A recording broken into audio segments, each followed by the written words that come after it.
consisted of oversleeping his alarm, guzzling coffee like it was the elixir of life, and trudging to his office cubicle, where the highlight of his day was outwitting his colleagues in sarcastic banter.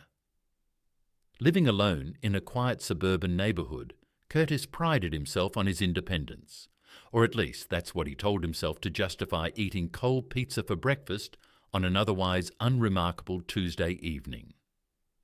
Curtis was enjoying his usual routine of streaming documentaries he wasn't paying attention to and half-heartedly folding laundry. That's when the doorbell rang. The sound startled him, not because it was late, but because no one ever rang his doorbell. He glanced at the clock, 8:47 p.m. Odd. His first instinct was to ignore it. The second ring came, followed by a third. All right, don't blow a fuse," Curtis muttered, pulling on his slippers and shuffling to the door.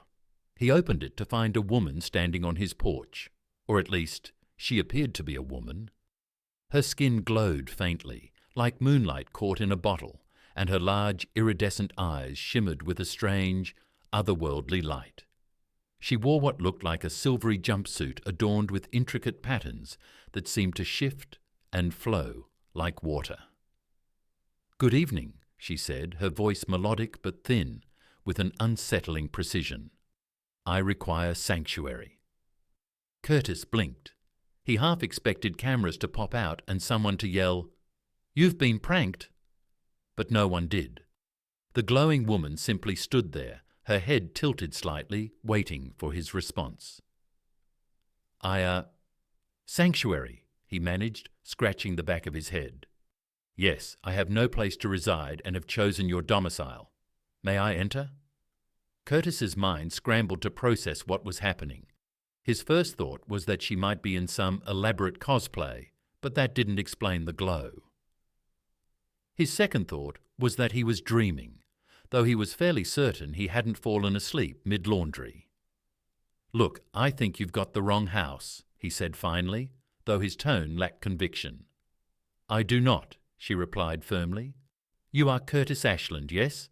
Age 36, OCC ATI data analyst. Current mood, mildly confused." Curtis's jaw dropped. "How do you know that?" "I researched your life. It is highly documented. It is surprisingly easy to learn about humans on this planet." "Okay, creepy," Curtis muttered. He glanced around, hoping one of his neighbours was witnessing this bizarre interaction, but the street was quiet. The woman stepped closer, the faint glow of her skin casting an ethereal light on his porch. "I assure you I mean no harm. I simply require lodging. I will not impose." Curtis stared at her, his brain still catching up. "You're saying you just picked me out of everyone on Earth?" "Precisely. You seemed approachable." Curtis barked out a laugh, a mixture of disbelief and nervous energy. "Approachable? Lady, I haven't approached anyone willingly in years."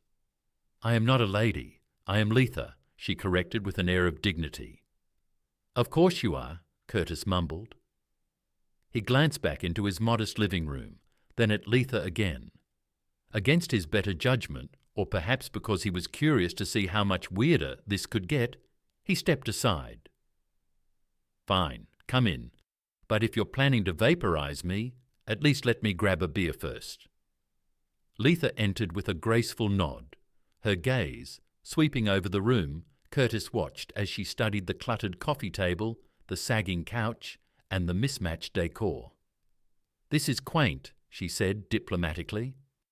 "Yeah, well, I don't usually get visitors. From where are you from exactly?" Letha returned to him, her expression unreadable. "Zeril. It is approximately 4.2 light-years from here." Curtis snorted. "Right, and I'm from Planet Spreadsheet." Her head tilted again. "Your skepticism is noted. I will demonstrate my authenticity when appropriate. For now, I require sustenance." Curtis blinked. "Sustenance? You mean food?" "Correct. Something palatable, if you have it." "Well, I've got leftover pizza and a can of soup. Take your pick." Letha looked unimpressed. "I will try the pizza." Curtis retrieved the box from the fridge, watching as she examined the slice like it was an artifact from an alien civilization, which ironically wasn't far from the truth. She took a cautious bite, her expression shifting from suspicion to mild approval. "This is acceptable," she declared. "Glad to hear it," Curtis said, collapsing onto the couch. "So, you're an alien. What's next? You need to phone home or something?" Letha shook her head. "Number, I cannot return to Zarel at this time. My presence here is complicated." Curtis raised an eyebrow. "Complicated how?" "That is not information I am prepared to share." "Of course it's not," Curtis muttered. He leaned back, staring at the ceiling as the absurdity of the situation sank in. "This is fine, totally normal, just another Tuesday." Letha's voice softened. "Thank you for allowing me entry, Curtis Ashland. I will ensure my presence does not disrupt your existence." Curtis glanced at her, her glowing skin casting soft shadows across the room. Despite the strangeness of it all, there was something oddly sincere about her. "Yeah, well, don't get too comfortable," he said, though his tone lacked bite. "We'll see how this goes." As Letha settled into the corner of the couch, Curtis couldn't help but feel that his once dull life had just taken a sharp detour into the twilight zone. Curtis woke up the next morning, half convinced the events of the previous night had been a sleep-deprived hallucination. That is, until he stumbled into the kitchen and saw Letha sitting at his dining table, the faint glow of her skin contrasting with the grey morning light. She was intently examining a box of cereal as if it held the secrets of the universe. "You're still here," Curtis muttered, scratching his head and pouring himself a cup of coffee. "Of course," she replied without looking up. "I am acclimating to your world's customs. Your food packaging is verbose." Curtis snorted. "Yeah, they really like to spell out the health benefits of sugar bombs." He waved a hand toward the coffee pot. "You want some?" Letha turned her gaze to him, her large, shimmering eyes narrowing slightly. "Is it a nutrient?" "Not really. More of a survival mechanism," Curtis said, pouring her a cup before he realized she might not actually have human taste buds, or worse, a caffeine tolerance. Maybe sip it slowly?" Letha accepted the cup, sniffing it cautiously. Her nose wrinkled, but she took a small sip anyway. Her expression shifted to something Curtis could only describe as mildly betrayed. "This is unpleasant," she said, setting the cup down with exaggerated care. "Yeah, well, it's an acquired taste," Curtis replied, taking a gulp of his own and wincing as the bitterness hit. "So, what's the plan today? Glow stick? Are you just going to sit here and read nutrition labels, or do you have, alien errands to run?" Letha straightened, her tone taking on the air of a lecture. "I must familiarize myself with human behavior and cultural norms to better integrate. This will ensure my presence here remains inconspicuous." Curtis raised an eyebrow. "Inconspicuous? You glow in the dark and talk like a robot lawyer. No offense, but you're not exactly blending in." "I will adapt," Letha said firmly, as though it were a fact of the universe. Curtis couldn't help but grin. "All right, Miss Adaptable, let's start with the basics. Rule 1. Humans don't stare at cereal. Boxes for hours. It's weird. Rule 2. Personal space is a thing. And Rule 3. Maybe tone down the I am superior to you vibe. People aren't big fans of that." Letha blinked, tilting her head in that way she always did when processing his sarcasm. "Noted. Shall we proceed to the field?" "The field outside, to observe your world firsthand?" Curtis sighed. He had planned to spend his Saturday doing absolutely nothing productive, but the idea of taking an alien on a crash course in humanity was oddly tempting. "Fine," he said, draining the last of his coffee. "Let's get you some Earth experience, but no laser beams or telepathy, okay?" "I do not possess laser beams," Letha replied, entirely serious. "Good to know." The first stop on their tour of humanity was the local grocery store, a decision Curtis quickly regretted. Letha's glowing skin drew stares, which Curtis tried to deflect by loudly mentioning her experimental self-tanning lotion. Her fascination with mundane items like canned soup and laundry detergent slowed their progress to a crawl. "Why do humans require so many varieties of the same item?" Letha asked, holding up two identical-looking jars of peanut butter. "Because capitalism," Curtis replied, tossing a loaf of bread into the cart. Letha frowned. "I do not understand this capitalism." "Join the club," Curtis muttered. Their next stop was the park, where Letha's curiosity extended to everything from pigeons to joggers. She asked an alarming number of questions, most of which Curtis didn't have satisfactory answers for. Why do humans leash their small quadrupeds, but not their young? Because I don't know. People are weird. And why do some of your species run aimlessly in circles? They call it exercise. I call it a waste of perfectly good sitting time. Despite the relentless barrage of questions, Curtis found himself oddly entertained. Letha's perspective on the mundane was like seeing the world through a funhouse mirror. Distorted, but strangely insightful. Back at home, Curtis collapsed onto the couch, exhausted. Letha, on the other hand, looked as serene as ever, sitting cross-legged on the floor, with her glowing artifact resting in her lap.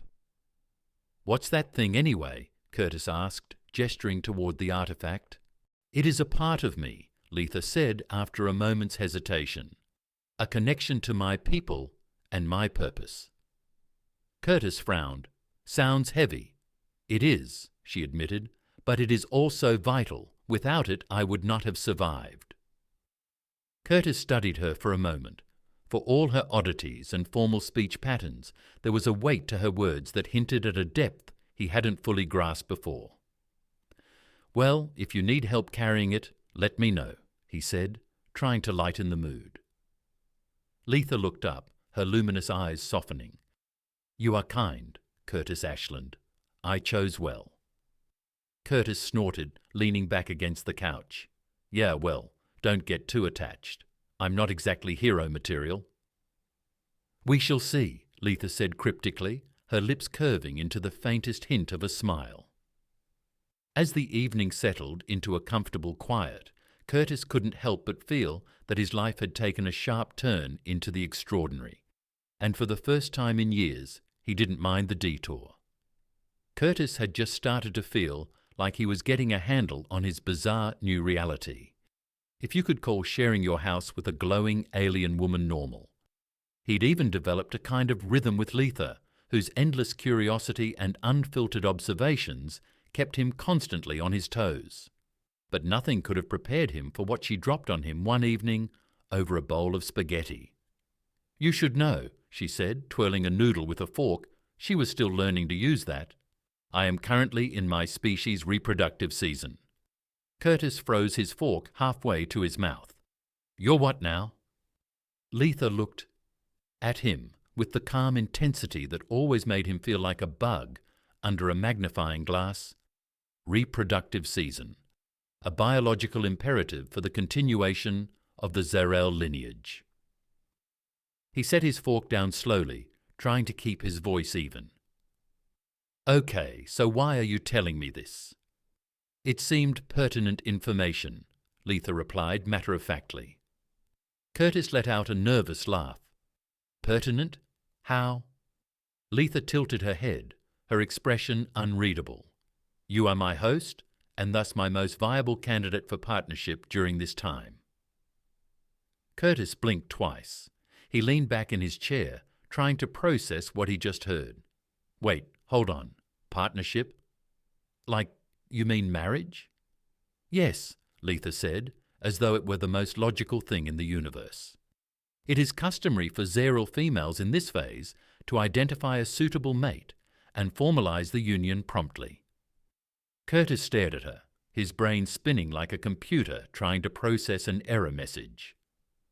"Letha, I don't think humans do things that way." "I am aware," she said.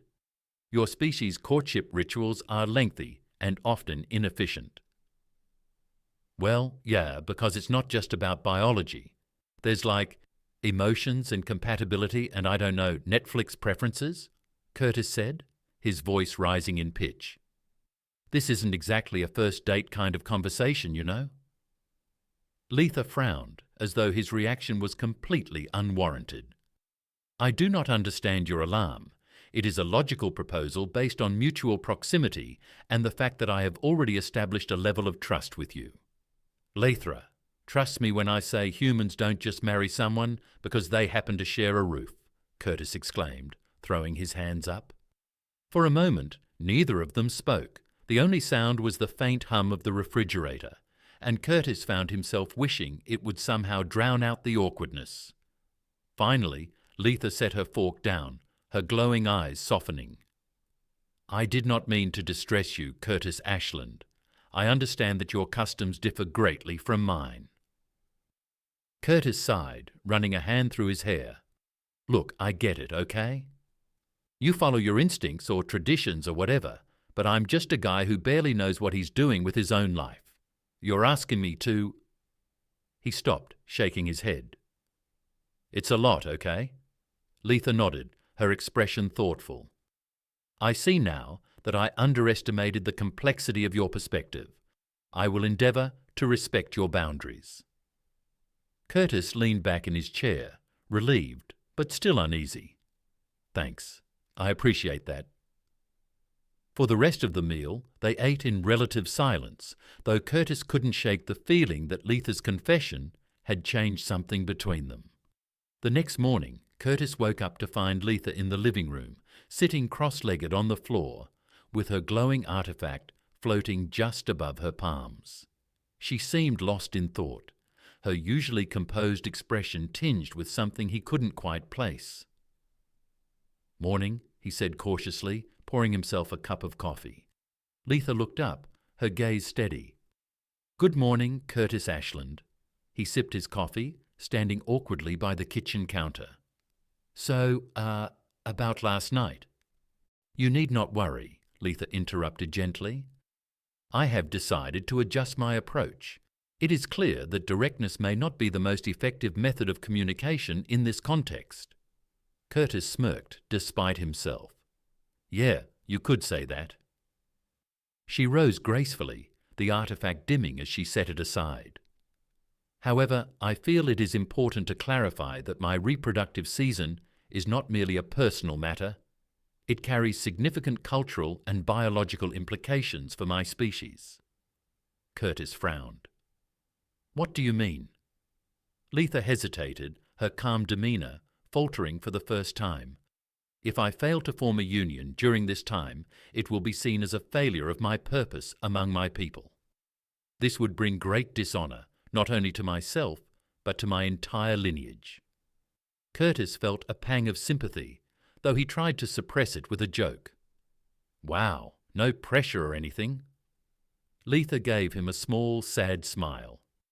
I do not expect you to fully understand, but I wanted you to know the truth.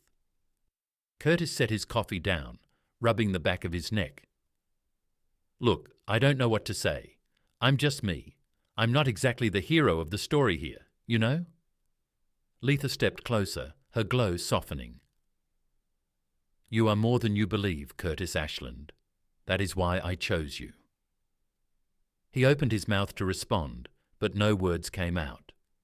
For once, his usual sarcastic retorts failed him. I will not press the matter further, Letha continued, her tone gentle but resolute. But I hope you will come to see that this choice, though unconventional, is not without merit. With that, she turned and walked toward the artifact, leaving Curtis standing in the kitchen, coffee in hand, wondering how his life had gotten so complicated so quickly. Later that day, as Curtis went about his usual errands, he couldn't shake Letha's words from his mind. For all her alien quirks and formal speech, she had a way of cutting straight to the heart of things. And as much as he hated to admit it, part of him was starting to see her not as a bizarre house guest, but as someone carrying a weight far heavier than she let on. Great, he muttered to himself as he loaded groceries into his car. Now I'm emotionally invested in an alien rom-com. As he drove home, Curtis couldn't help but wonder what the coming weeks would bring, and whether he was really as unqualified for this strange journey as he thought. The days that followed Letha's confession were oddly normal, at least as normal as they could be under the circumstances. Curtis found himself slipping into a routine: work in the mornings, dinner with Letha in the evenings, and late-night conversations that range from the banal to the bizarre. But beneath the surface, a tension lingered, unspoken yet palpable. One evening, after finishing a particularly dry report for work, Curtis found Letha standing on the balcony, her face tilted up to the stars. She looked serene, yet something about the way her shoulders were set told him otherwise. "Hey," he said, stepping out to join her. "You okay?" Letha didn't respond immediately. Her gaze remained fixed on the sky, the faint glow of her skin blending with the silvery light of the moon. "My people have a saying," she said finally, her voice soft. "The stars remember what we forget." Curtis leaned on the railing, following her gaze. "Sounds poetic. What's it mean?" "That the cosmos holds the truths we are too afraid to face," she replied. "Even when we bury them, they remain, waiting for us to rediscover them." Curtis chuckled lightly. "Sounds like therapy, but with extra steps." Letha turned to him, her eyes shimmering in the dim light. "Curtis Ashland, do you truly know why I am here?" He frowned, caught off guard by the sudden shift in tone. "I mean, you said you needed a place to stay, something about your artifact and blending in." "That is only part of the truth," she said, her voice steady but tinged with a vulnerability he hadn't heard before. Curtis straightened, crossing his arms. "Okay, so what's the rest of it?" Letha hesitated, as if weighing her words carefully. "The artifact I carry is not merely a connection to my people. It is a beacon, a signal to those who would seek me out." Curtis blinked. "Seek you out? Like friends? Family?" "Not precisely," she said, her tone growing heavier. "It is meant to signal potential mates among my kind, as well as those who would oversee the union." Curtis felt a chill run down his spine. "Wait, are you saying there are more of you here on Earth?" "Not yet," Letha said, turning her gaze back to the sky. "But they will come. The beacon is not bound by planetary distance." "Fantastic," Curtis muttered, pinching the bridge of his nose. "So you're telling me this is what, an intergalactic matchmaking service, and my house is ground zero?" "I feared you would reject me outright," Letha admitted, "and without shelter, my survival would have been uncertain." Curtis ran a hand through his hair, his mind racing. "Okay, so what happens when they get here? Are we talking polite introductions, or some kind of alien duel?" Letha's lips curved into a faint smile, though it didn't reach her eyes. "The Zeril do not duel, but the arrival of others may complicate matters. My presence here was not sanctioned. It is unconventional." Curtis let out a humorless laugh. "Yeah, no kidding." They stood in silence for a while, the weight of her words settling between them. Curtis felt like he was teetering on the edge of a cliff, staring into an abyss of uncertainty. But as much as he wanted to push her away, tell her this wasn't his problem, he couldn't bring himself to do it. "So what now?" he asked finally. Letha looked at him, her expression unreadable. "Now we prepare for whatever may come." The next morning, Curtis woke up to find Letha rearranging the furniture in the living room. She moved with purpose, her glowing artifact hovering nearby like a silent sentinel. What's going on here?" he asked, rubbing the sleep from his eyes. "I am creating a defensive perimeter," Letha said, as though it were the most obvious thing in the world. Curtis stared at her, then at the coffee table she'd somehow wedged against the front door. "A defensive perimeter? Letha, this isn't Fortress. It's a 2-bedroom rental with a questionable plumbing system." "Precisely why precautions are necessary," she replied, adjusting a chair to face the window. Your domicile lacks adequate fortifications. Curtis sighed, grabbing a chair and moving it back to its original spot. Look, I appreciate the effort, but maybe we should focus on a plan that doesn't involve turning my house into an IKEA-themed war zone. Letha frowned, but relented, stepping back. What do you propose? Curtis thought for a moment, pacing the room. Okay, if this beacon thing is calling more of your people, then we need to figure out how much time we've got before they show up. Is there, like, a countdown or something? Letha nodded. The beacon signal intensifies with each passing day. I estimate we have approximately 1 lunar cycle before the first arrivals. Curtis stopped pacing. A month. Great. Plenty of time to totally freak out? Letha tilted her head. Curtis Ashland, your humour is both a strength and a deflection mechanism. He smirked despite himself. Yeah, well, when the alternative is panicking, I'll take deflection every time. Letha's expression softened. You are braver than you realize. Curtis laughed. If by brave you mean stubborn and mildly terrified, then sure.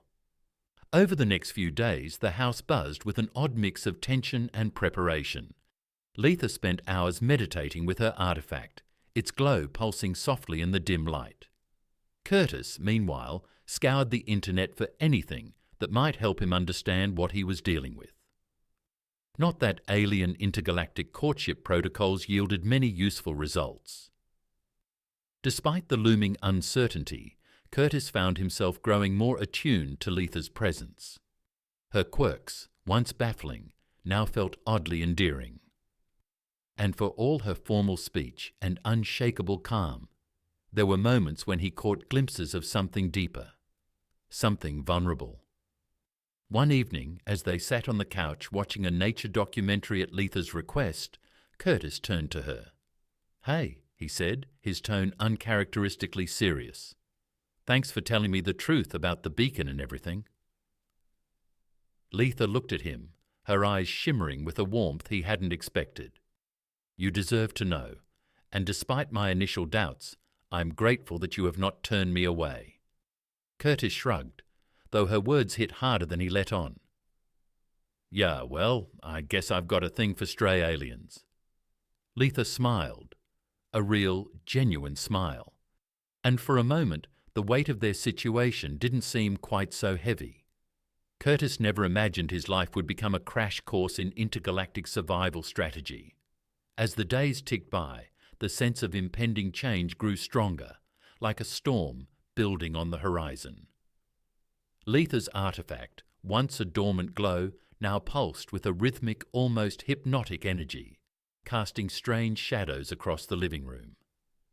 Letha was in the corner, seated cross-legged in front of the artifact with her eyes closed, the light reflecting off her luminous skin. Curtis watched from the kitchen, stirring a pot of pasta while trying not to feel like a background character in a sci-fi movie. You've been at that for hours, he said, breaking the silence. Letha's eyes fluttered open. I am attempting to refine the beacon signal. Curtis frowned, leaning against the counter. Refine it? Why? I thought we were trying to keep a low profile. Letha rose gracefully, brushing invisible dust off her clothes.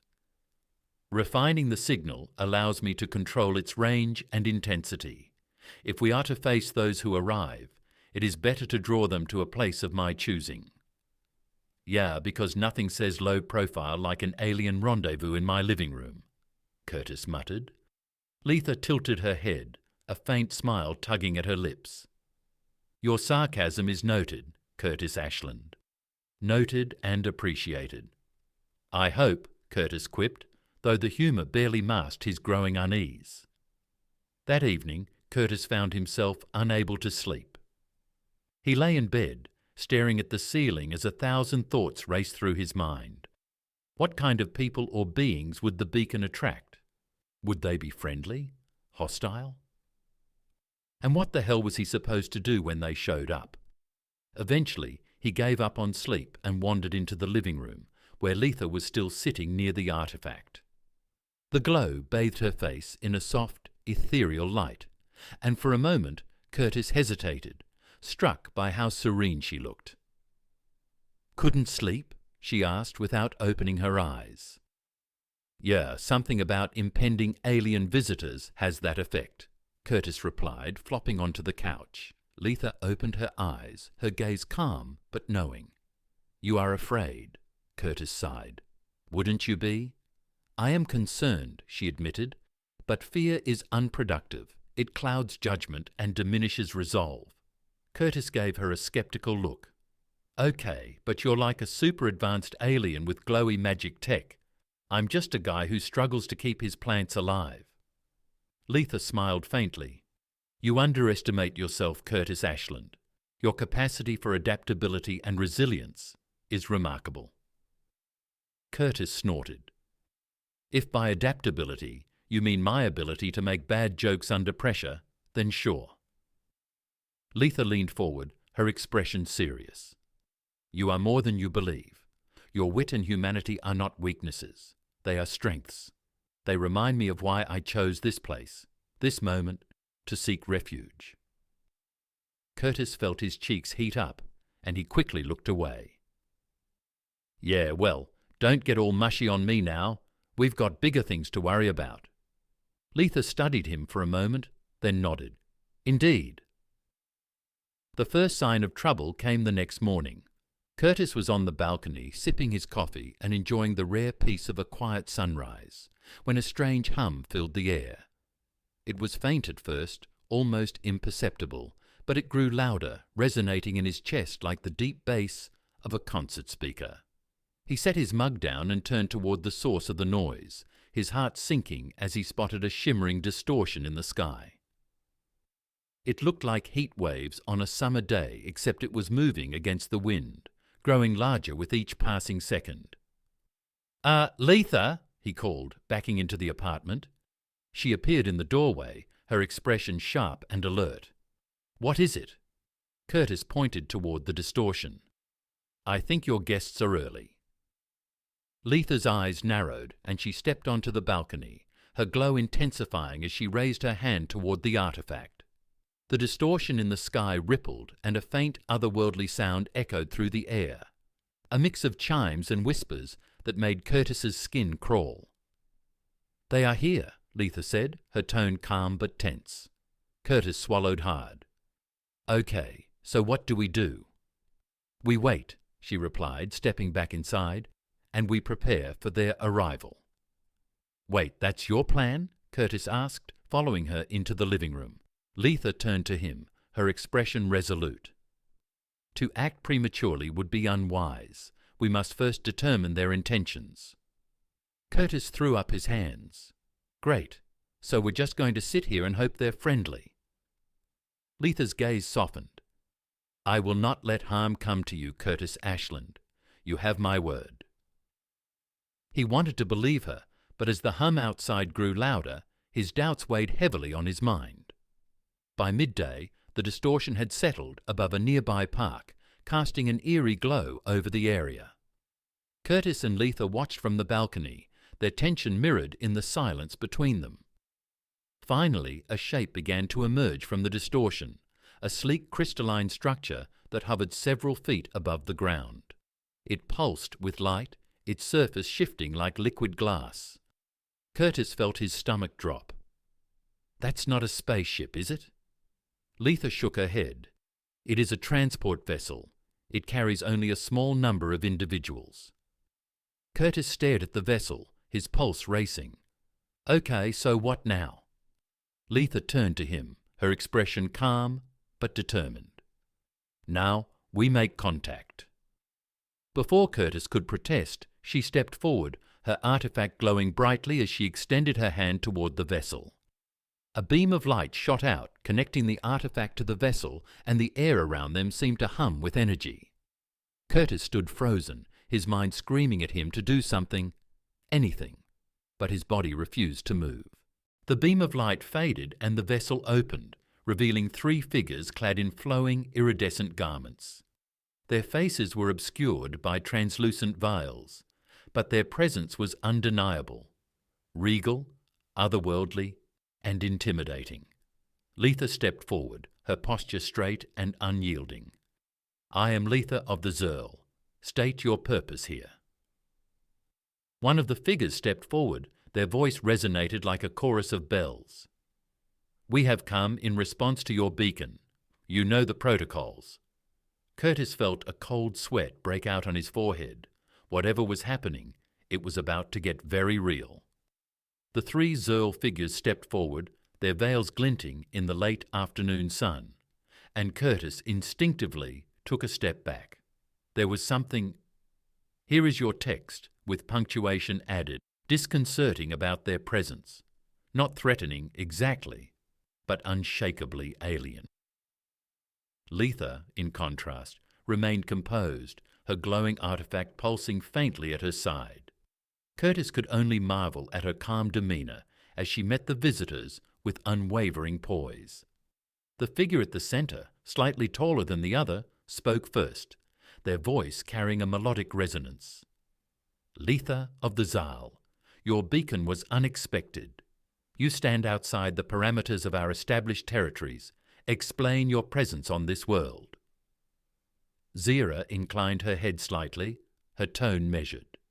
"My reasons are my own, but I assure you I have violated no laws. I have sought refuge here for a personal matter." The tallest figure tilted their head, the gesture eerily familiar, yet utterly foreign. "You carry the artifact of union. A beacon of this nature cannot be activated for personal purposes alone. It signifies intent, an intent that demands accountability." Curtis glanced between Letha and the visitors, his pulse pounding in his ears. "Ah, Letha," he murmured under his breath, "a little clarity here would be great."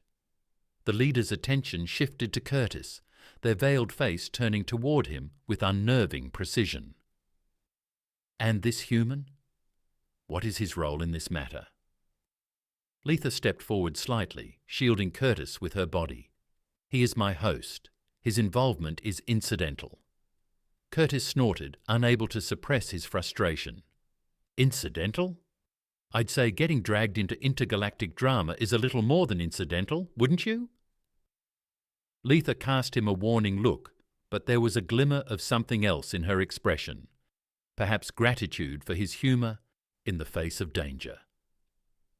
The Zeril leader raised a hand, silencing the murmurs of the other two. "Your situation is irregular, Letha. We must assess your claim before any further actions are taken." "Assess?" Curtis blurted, his nerves finally snapping. "What does that even mean? Is this some kind of cosmic court hearing?" The leader ignored him, addressing Letha directly. "You will accompany us to the vessel. There, we will review the circumstances surrounding your beacon's activation and determine the appropriate course of action." Letha's shoulders stiffened, but she nodded. "Very well, but the human remains here. He is under my protection and is not subject to Zerel jurisdiction." Curtis blinked. "Wait, you're going with them alone?" "It is necessary," Letha said, her voice calm but resolute. Curtis felt his stomach churn. "What if they decide you've done something wrong? What happens then?" Letha hesitated, her gaze softening. "That is not a concern you need to bear, Curtis Ashland. Trust that I will handle this." "Yeah, well, I'm not exactly comforted by the trust me plan," Curtis muttered.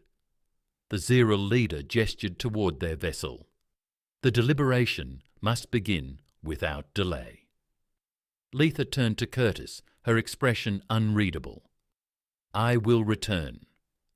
Curtis wanted to argue, to stop her, but the weight of her conviction stilled his protests.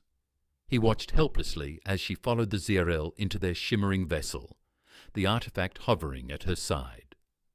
The hours that followed were some of the longest of Curtis's life. He paced the living room, his mind racing with worst-case scenarios. What if they decided Letha had broken some alien law? What if she didn't come back?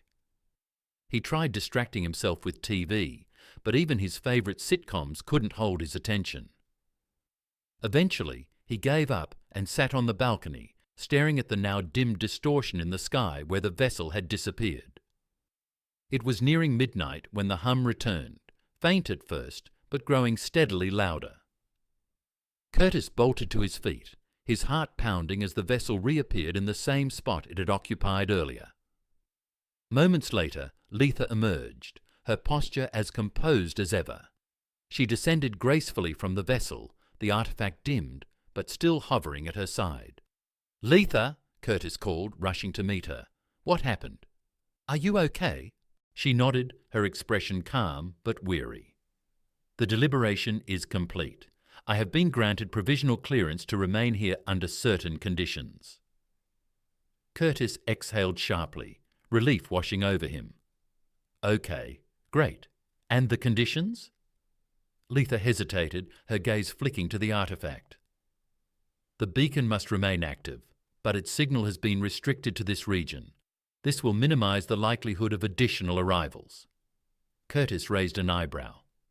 "Minimize? So there's still a chance more of your people might show up?" "Yes," Letha admitted, "but it is unlikely, given the adjustments I have made." Curtis rubbed his temples, trying to process everything. "And what about, the whole union thing? Are they expecting you to follow through on that?" Letha's expression tightened. "The matter remains unresolved for now. They are content to monitor my progress." Curtis frowned. "Monitor? Like they're spying on us?" "Not directly," she said, "but they will receive updates through the artifact. It is a standard protocol in situations such as this." Curtis groaned, collapsing onto the couch. "Great, so my life is officially a reality show for aliens." Letha tilted her head, her lips twitching in what might have been amusement. "You are remarkably adept at finding humour in adversity." "It's either laugh or cry," Curtis muttered, "and I've already hit my quota for existential crises this week."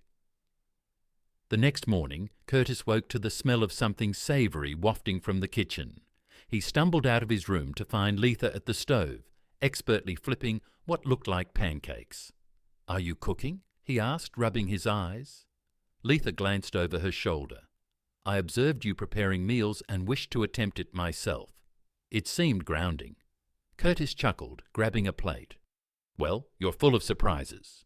They ate in companionable silence, the tension of the previous day finally beginning to ebb. For the first time in weeks, Curtis felt a flicker of something resembling normalcy. As they finished their meal, Letha set down her fork and looked at him, her expression uncharacteristically earnest. "Curtis Ashland, I am grateful for your patience and resilience. You have shown me a kindness I did not expect." Curtis shrugged, though her words warmed him more than he cared to admit. "Hey, what can I say? I'm a sucker for stray aliens." Letha's lips curved into a faint smile. "And I am fortunate for it."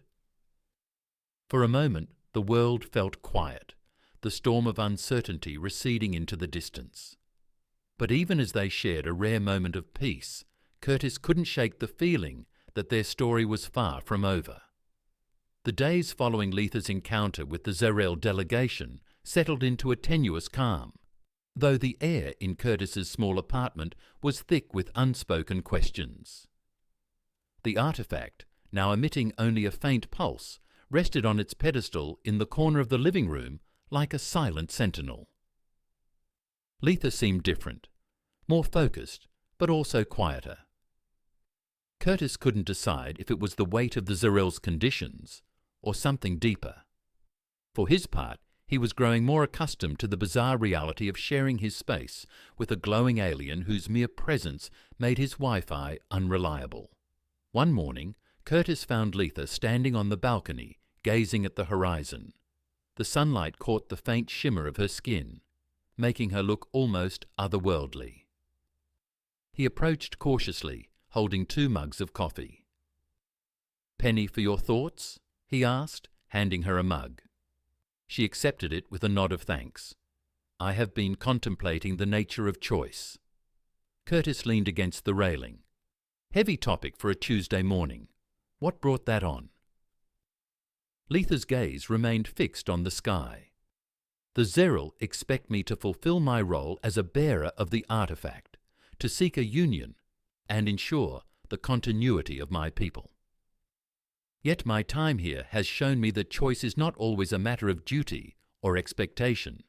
It is more... Curtis sipped his coffee, letting her words sink in.